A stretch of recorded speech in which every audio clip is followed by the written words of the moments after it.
Sedangkan secara terminologis atau secara istilah, jarimah yaitu melaksanakan perbuatan-perbuatan terlarang dan meninggalkan perbuatan wajib yang diancam Allah dengan hukum had dan hukum takzir bagi perbuatan mengenai jiwa, harta, dan lainnya.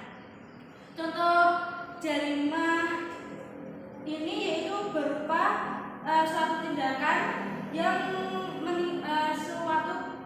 yang dilarang oleh Allah, seperti mencuri, membunuh, berbuat zina, dan lain sebagainya. Adapun contoh jarimah yang berupa suatu perbuatan yang diperintahkan ialah ketika ada seorang suami yang tidak menafkahi istrinya, itu bisa disebut dengan jarimah. Dalam negara Indonesia, jarimah ini bisa disebut dengan tindak pidana.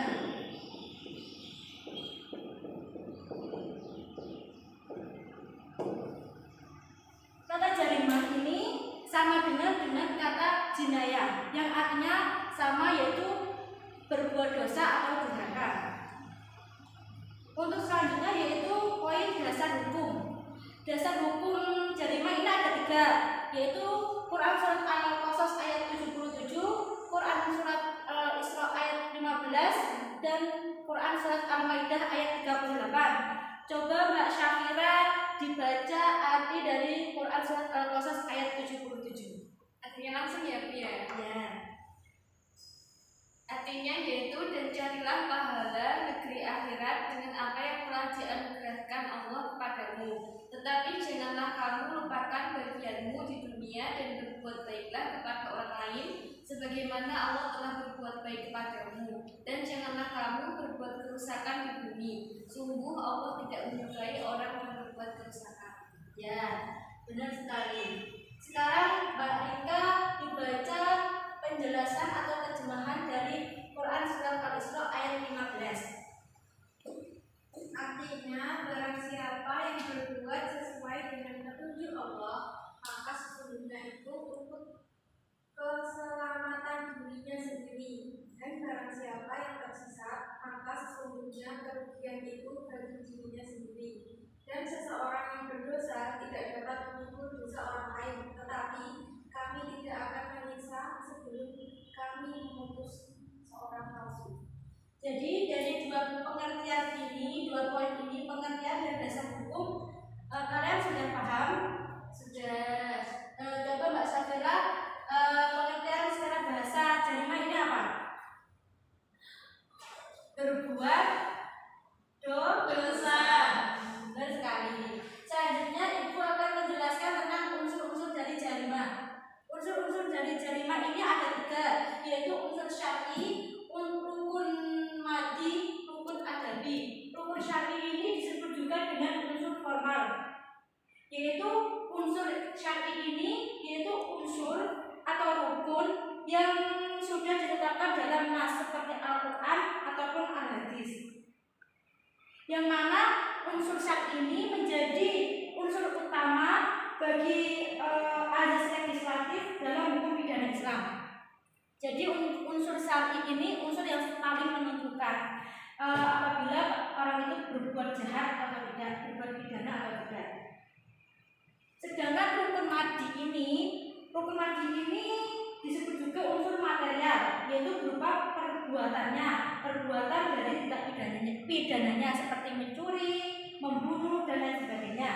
Sedangkan rukun adabi ini yaitu rukun moral atau pelakunya. Jadi orang yang melakukan tindak jarimah ini, tindak pidana ini disebut dengan adabi atau rukun adabi ini disebut juga dengan pelaku.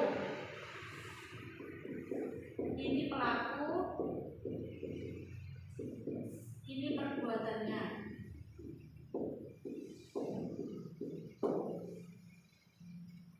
Sedangkan kita akan melanjutkan ke macam-macam jarimah.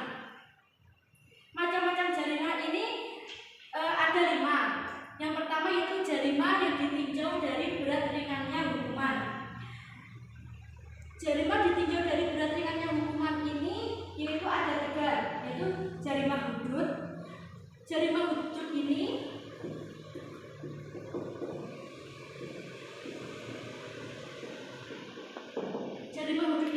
jarimah yang hukumannya hanyalah hak Allah, yaitu seperti orang yang melakukan zina. Jadi orang yang melakukan zina ini itu hukumannya yang menentukan Allah. Manusia tidak ada wewenang untuk membuat hukuman tersebut. Adapun secara menurut para ahli fikih, yaitu ada 7 macam-macam jarimah hudud, yaitu jarimah zina, jarimah orang yang menuduh zina, jarimah orang yang meminum minuman keras, jarimah syarikoh atau pencurian, jarimah pembegalan, perampokan, jarimah orang yang keluar Islam, murtad, dan jarimah pemberontakan. Jadi jarimah hudud ini hukumannya ditentukan oleh Allah, wewenang dari Allah, manusia tidak boleh ikut campur karena sudah ditetapkan dalam Al-Quran. Selanjutnya yaitu jarimah qisas atau jarimah diyat. Jarimah qisas ini jarimah yang hukumannya ini diwenangkan kepada manusia atau dengan denda. Denda itu disebut dengan diyat. Jadi jika ada orang yang melakukan perbuatan dosa, itu apabila pihak keluarganya itu sudah memberikan maaf, jadi tidak perlu dihukum karena hukuman qisas ini hukuman yang hukuman itu yang diwenangkan oleh manusia. Jadi itu haknya manusia, mereka memaafkan atau tidak. Kalau memaafkan berarti mereka yang melakukan perbuatan dosa itu atau yang melakukan tindak pidana itu tidak mendapatkan hukuman di dunia, tapi kalau di akhirat berdoa. Yang selanjutnya yaitu jarimah takzir. Jarimah takzir ini jarimah yang ada identik di pondok pesantren ya. Jarimah takzir ini jarimah yang membuat para pelakunya itu jerah dari apa yang dilakukannya. Jadi jarimah takzir ini bukan kekerasan, tapi jarimah takzir ini bersifat mendidik. Yang selanjutnya yaitu jarimah ditinjau dari segi niat, yaitu jarimah yang disengaja dan jarimah yang tidak disengaja. Yang selanjutnya yaitu jarimah ditinjau dari waktu yang tertangkap, yaitu jarimah tertangkap basah dan jarimah yang tidak tertangkap basah. Selanjutnya yaitu jarimah ditinjau dari segi objeknya, yaitu jarimah perseorangan dan jarimah masyarakat. Jarimah perseorangan yaitu suatu jarimah di mana hukuman terdapat pelaku bertujuan untuk melindungi hak perseorangan. Jarimah masyarakat yaitu jarimah hukuman yang dijatuhkan kepada pelaku bertujuan untuk melindungi hak masyarakat. Yang kelima atau yang terakhir dari poin jarimah dan macam-macamnya itu jarimah yang ditinjau dari segi tabiatnya, yaitu jarimah politik dan jarimah biasa. Jarimah politik ini jarimah yang perbuatan-perbuatan dosanya itu merupakan perbuatan yang melanggar peraturan pemerintahan seperti korupsi, penyelewengan dana dan lain sebagainya. Dan jarimah biasa ini jarimah yang tidak ada hubungannya dengan politik. Baik, dari poin-poin yang sudah saya jelaskan, ada yang ditanyakan atau ada yang kurang paham? Tidak paham.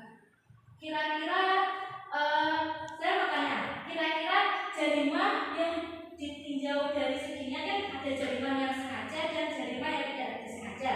Ya. Itu contohnya seperti apa yang jarimah disengaja? Seperti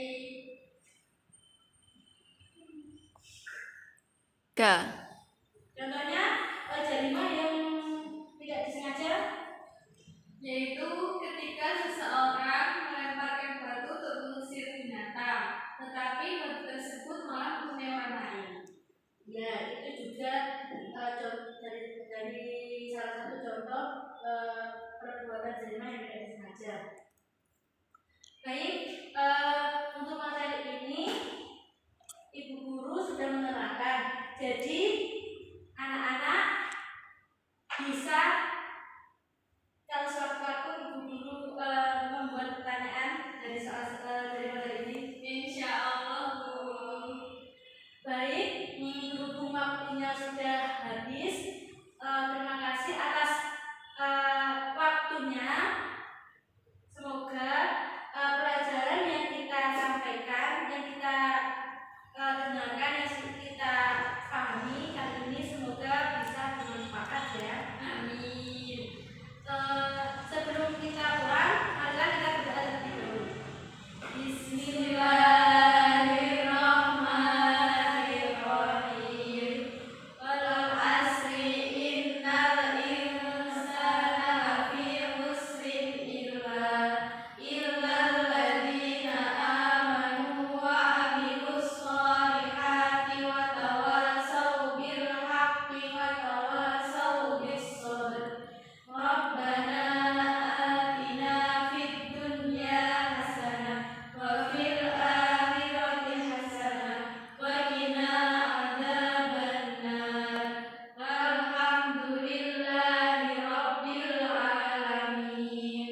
Terima kasih untuk waktunya anak-anak.